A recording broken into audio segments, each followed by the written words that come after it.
এক ভাই বলেছেন যে ঘুমিয়ে থাকা অবস্থায় অনেক সময় শরীরের ওপর চাপ দেয় কোনো কিছু, এতে থেকে বাঁচার উপায় কি? ঠিক আমার দেশের লোকেরা কি বলে, হ্যাঁ, বোবাই চেপে ধরা। বোবা মানে তো বোবা বুঝছেন, তো বোবা আমাদের দেশীয় ভাষা। এটি শয়তানের পক্ষ থেকে মানুষকে পেরেশান করা। যদি মুমিন মুসলিমের হয় তাহলে মুমিন মুসলিমকে পেরেশান করছে, আর কাফের বেদিনের তো হইতেই পারে, পাপিষ্ট গুনাহগারদের তো হইতেই পারে। ভালো মানুষ নামাজি মানুষকে অনেক সময় পেরেশান করে। এই ক্ষেত্রে আপনি শুয়ে আছেন কোথায় দেখতে হবে, বিশেষ করে এমন জায়গায় যেখানে সাধারণত কোনো মানুষ ঘুমায় না, সেই জায়গায় ঘুমাবেন না, ছাদের উপর। এই বিল্ডিং এর ছাদের উপরে ঘুমান। এবং আমার জিন্দেগিতে আমি পরীক্ষা করেছি, একবার আল কাসিমের ছাদের উপরে গরমের সময় ভাবলাম ছাদের উপরে একটু বাতাস টাতাস লাগবে, ছাদের উপরে ঘুমিয়ে গেলাম। আমি ঘুমিয়ে বারবার দোয়া পড়তে আছি, কিন্তু আমাকে মনে হচ্ছে কয়েকবার টেনেই ফেলে দিব। এটা আমার সাথে হয়েছে, বারবার আমাকে পেরেশান করছে। তার মানে ওখানে ছাদের উপর ওরা খেলাধুলা, জিনেরা খেলাধুলা করে, আমার ঘুমিয়ে যাওয়া মানে তাদের ডিস্টার্ব বরদাস্ত করতে চাইছে না, সুতরাং আমাকে মানে কোন রকম ভাবে এখানে তাড়াতে চাইছে। 3বার 4বার যখন আমার সাথে এরকম হয়ে গেল, তখন ভাবলো যে না, এখানে শোয়া যাবে না। নিচে গেলাম, কিছুই নেই। আবার নিচে গিয়ে নিজের যখন রুমে শুয়ে গেলাম, কিছুই নেই।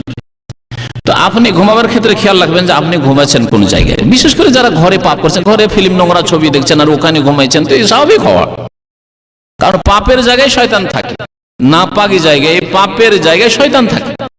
আপনি পাপ মুক্ত করেন আপনার রুমকে। অনেকে রুমে ছবি রেখেছেন, মানুষের ছবি বা কোনো প্রাণীর ছবি, হারাম। এইরকম যদি থাকে তাহলে দোয়া পড়ে অনেক সময় কাজ হবে না, দোয়া পড়েও কাজ হবে না। আর নবী সাল্লাল্লাহু আলাইহি ওয়াসাল্লাম বলেছেন যে তোমরা যখন ঘুমাবে দরজা জানালা বন্ধ করে, জানালা খুলে শুইলে জিন জাতি ও শৃঙ্খল জাতি, বদমাইশ জাতি অধিকাংশ তাদের, সুতরাং আপনার সাথে বদমাইশি করতে পারে। তাহলে জানালা দরজা এসব বন্ধ করে শোয়াটাই ভালো।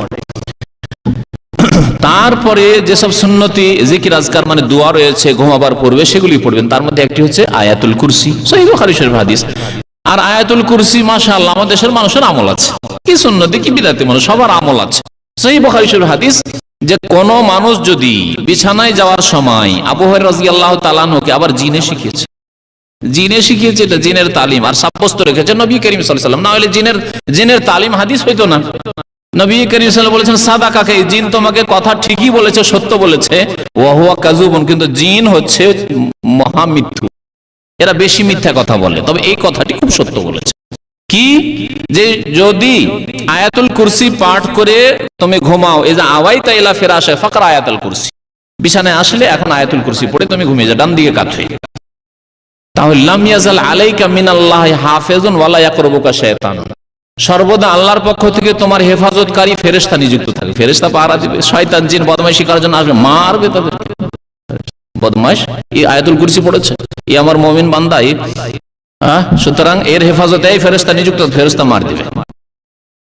ওয়ালা ইয়াকরুবুকা শাইতান, শয়তান কাছে আসতে পারবে, শয়তান নিকটবর্তী হতে পারবে না। তাহলে একটি আমল সূরা ইখলাস, নাস, ফালাক, কুল ওয়াল্লাহু আহাদ, কুল আউযু বিল ফালাক, কুল আউযু বিরাব্বিন নাস 3বার করে পাঠ করবেন। আর মাথা থেকে শুরু করে পা পর্যন্ত যতদূর হাত যায় হাত বুলাবেন, হাত ফিরাবেন।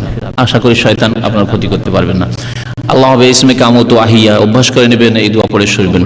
নবী করিম সাল্লাল্লাহু আলাইহি ওয়াসাল্লাম এছাড়া তাসবিহ পড়া শিখেছেন। এইগুলি বেশ কিছু জিকির আজকার পড়ে ঘুমাইলে আশা করা যায় যে শয়তান কাছে আসতে পারবে না। এর অতিরিক্ত উযু করে নেবেন। যদি দেখেন যে না তারপরে পেরেশান করার চেষ্টা করছে, আশা করি হবে না, তাহলে উযু করে নেবেন।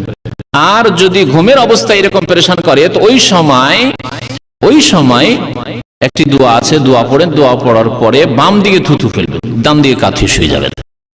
আউযু বিকালিমাতিল্লাহি তাম্মাতি মিন গাযাবিহি ওয়া ইকাবিহি ওয়া শাররি ইবাদি ওয়া মিন হামাযাতিশ শাইতানি আইয়াহযুরুন। আর আমি আল্লাহর কসম করে বলছি আপনাদেরকে, আমি পরীক্ষা করে দেখেছি, মাঝে মাঝে শয়তান যখন বিরক্ত করে বা একটা খারাপ স্বপ্ন দেখায়, বিব্রত হইলাম, খারাপ স্বপ্ন দেখে, হয়তো মানুষ খারাপ স্বপ্ন শয়তান দেখাতে পারে, সাথে সাথে বাম দিকে এই দোয়াটি পড়ে 3বার থুথু ফেলে দিলাম, তারপর ডান দিকে কাঁথি শুয়ে গেল। সারা রাত, আরো যদি 5 ঘন্টা রাত থাকে, সারা রাত আর শয়তান কাছে আসতে পারে, কোন রকমের খারাপ স্বপ্ন আর দেখাতে পারে। বাস্তব সত্য কথা বলছি আপনাকে। তো এই আমলগুলি করার চেষ্টা করবেন। বাড়িকে নাপাক রাখবেন না, গুনাহ দিয়ে নাপাক করবেন না, পাক রাখার চেষ্টা করবেন, বাড়িতে যেন গুনাহ না হয়।